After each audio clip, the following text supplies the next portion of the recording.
Boa noite. Esse é um vídeo de reposição da pedido de conspiração sobre o docente Sharon Rodrigues e a tutora professora Sharon Rosa, no terceiro período de medicina, Faculdade de São Lucas. Os objetivos da PG foram revirar a anatomologia da via aérea inferior, explicar os fatores de risco da patologia, classificação, manifestação e complicação da broncoaspiração, discutir sobre os exames complementares e a prevenção da broncoaspiração em crianças e adultos. Então, olhando para a anatomia, a traqueia, ela é um tubo de 10 a 12 centímetros e meio de comprimento e 2,5 centímetros de diâmetro no adulto. Nos neonatos, ela tem forma de funil, que ganha forma de tubo conforme o crescimento e amadurecimento do trato respiratório. Ela se situa medialmente e anteriormente ao esôfago, que se estende até a sua bifurcação, chamada carina. Ela é composta por 20 anéis de cartilagem e alina em forma de C. Ou seja, na frente ela é uma cartilagem, mas atrás ela é um tecido fibroso muscular. Uma pequena porção só. A cavidade, ela separa então em dois brônquios. Na carina, ela vai se separar em dois ramos principais, que são os brônquios principais, esquerdo e direito. Sendo que o direito ele é um pouco mais vertical, enquanto o esquerdo ele é mais horizontal. Em seguida, o brônquio principal ele vai se bifurcar em brônquios secundários e em seguida em brônquios terciários. O brônquio principal direito ele dá 3 ramos de brônquios secundários, um para o lobo inferior, outro para o lobo médio e outro para o lobo superior do pulmão, enquanto o esquerdo ele se bifurca, ele dá 2 ramificações, o brônquio secundário para o lobo superior e o brônquio secundário para o lobo inferior. O pulmão então ele se encontra na caixa torácica que se estende do diafragma até a bola superior da clavícula. O pulmão direito ele se divide em 3 lóbulos, dividido por 2 fissuras, que é o lobo inferior, o médio e o superior. Então, o superior a gente vai encontrar a ápice, inferior a base. O pulmão esquerdo ele se divide em 2 lobos, inferior e superior, com uma incisura. É coberto pela pleura, que se divide em parietal e visceral, e entre as pleuras existe a cavidade pleural, a qual contém líquido pleural. Os pulmões ainda contam com o hilo, local de inserção dos brônquios e das artérias e veias pulmonares e os vasos linfáticos. A histologia, da sua histologia, nós temos o epitélio respiratório. Ele é um epitélio do tipo pseudo-estratificado cilíndrico ciliado com células caliciformes, célula basal, então aqui, as células caliciformes, a célula ciliada, a célula granular, esse vermelhinho, e a célula em escova, que é essa laranjadinha, que funcionam como defesa e produção de muco. Nos alvéolos, nós temos o epitélio pavimentoso simples composto por pneumócitos 1 e 2, que vão, no caso, os pneumócitos 1, eles vão se encontrar formando a parede, né, desse alvéolo, e ele vai ser responsável por auxiliar no transporte de oxigênio e de respiração. Já o pneumócito tipo 2, ele se encontra na parede, ele é mais oval, e ele vai ser responsável pela produção de surfactante. Também vamos ter macrófagos residentes nessa área. Fatores de risco em crianças. A gente tem a idade precoce, né, com maior índice de crianças menores de 3 anos, devido ao estágio de neurodesenvolvimento e de exploração oral, com reflexos de deglutição imaturo. Alimentos inadequados, né, também é um fator de risco para as crianças, como ingestão de alimentos, como nozes, pipoca, pedaços grandes de carne, pode ocorrer aí uma broncoaspiração. Doenças respiratórias crônicas que causam estreitamento, né, da via aérea inferior, e também doenças neurológicas, como paralisia cerebral, síndrome genéticas, que comprometem então a coordenação da deglutição da mesma forma nos adultos, quando, por exemplo, cometido por um AVC, ou por outras condições que levam à disfagia. O uso de sedativos e álcool e o refluxo gastroesofágico também é um fator de risco em adultos. A fisiopatologia. Bem, o corpo possui uma série de mecanismos de proteção. No caso da broncoaspiração, tem-se o reflexo da tosse, reflexo da deglutição e o fechamento e abertura da glote, que é o reflexo laríngeo.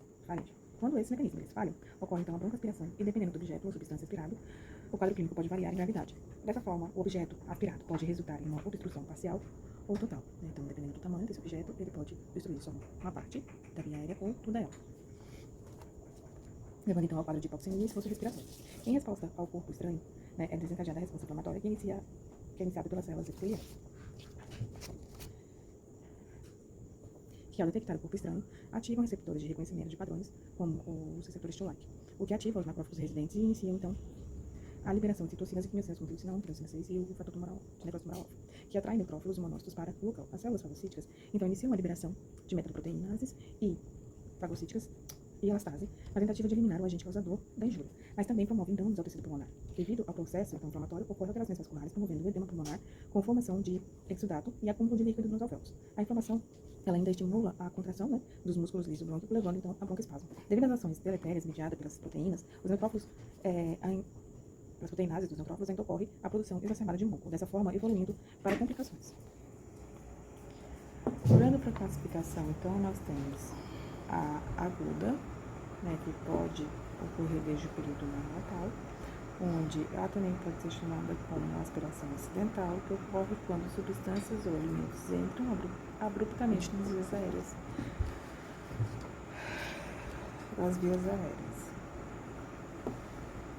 E nós temos também a aspiração crônica. Ocorre quando se tem uma aspiração repetitiva de secreção, como saliva, suco gástrico, etc. Não tem uma resposta tão abrupta assim em relação à aspiração aguda. Manifestações clínicas. É uma sensação de sufocamento, tosse súbita e intensa.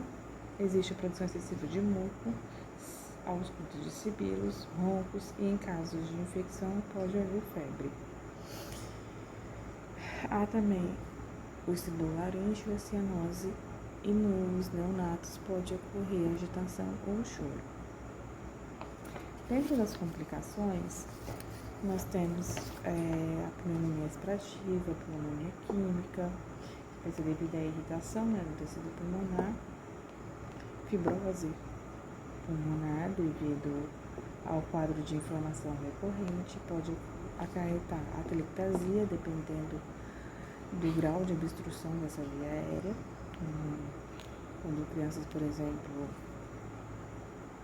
acabam broncoaspirando peças de lego ou moedas que acabam impedindo o trajeto do ar dentro dessas vias aéreas, ocorrendo então um fechamento desses alvéolos pulmonares, ocorrendo a atelectasia. Também pode ocorrer abscesso pulmonar. As formas de diagnóstico. Bem, nós temos o raio-x, tomografia e a broncoscopia. Bem, na radiografia nós podemos encontrar a atelectasia, identificar infiltrados em casos de broncoaspiração crônica, atelectasias e consolidações, e também visualizar o corpo estranho, como apresenta aqui nessa imagem, que são dentes aspirados por uma criança. Pode também ocorrer de ser encontrado moedas, legos ou outros tipos de objetos estranhos. Na broncoscopia, ele dá permitir a visualização das vias aéreas, identificando então o corpo estranho e facilitando a remoção desse material aspirado, e vai ser o exame de padrão único. Já na tomografia, a gente pode identificar áreas de infiltrados alveolares.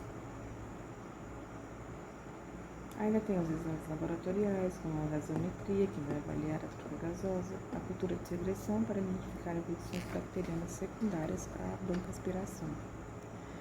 Bem, a prevenção nas crianças, há medidas de supervisão durante a alimentação e brincadeiras, porque ela pode estar brincando com objetos pequenos e acabar broncoaspirando esses objetos. Já nos adultos, como pacientes neurológicos, a gente precisa fazer a avaliação da disfagia, posicionamento correto durante a alimentação, a adequação da alimentação em doses, inclusive observação então durante as refeições para prevenir uma broncoaspiração, avaliação quanto ao refluxo gástrico, em pacientes em ventilação mecânica, inclui também a adaptação da alimentação, posicionamento correto do tubo, insuflação correta do cuff e elevação da cabeceira a 30 graus e mudança de decúbito. Também é importante frisar o posicionamento durante as alimentações. Se for um paciente acamado, por exemplo, que não está em uso de sonda, ou se em uso de sonda, é importante avaliar sempre o posicionamento da cabeça e pescoço. Em todos os casos, deve-se promover a orientação do manejo correto e obstrução para os familiares.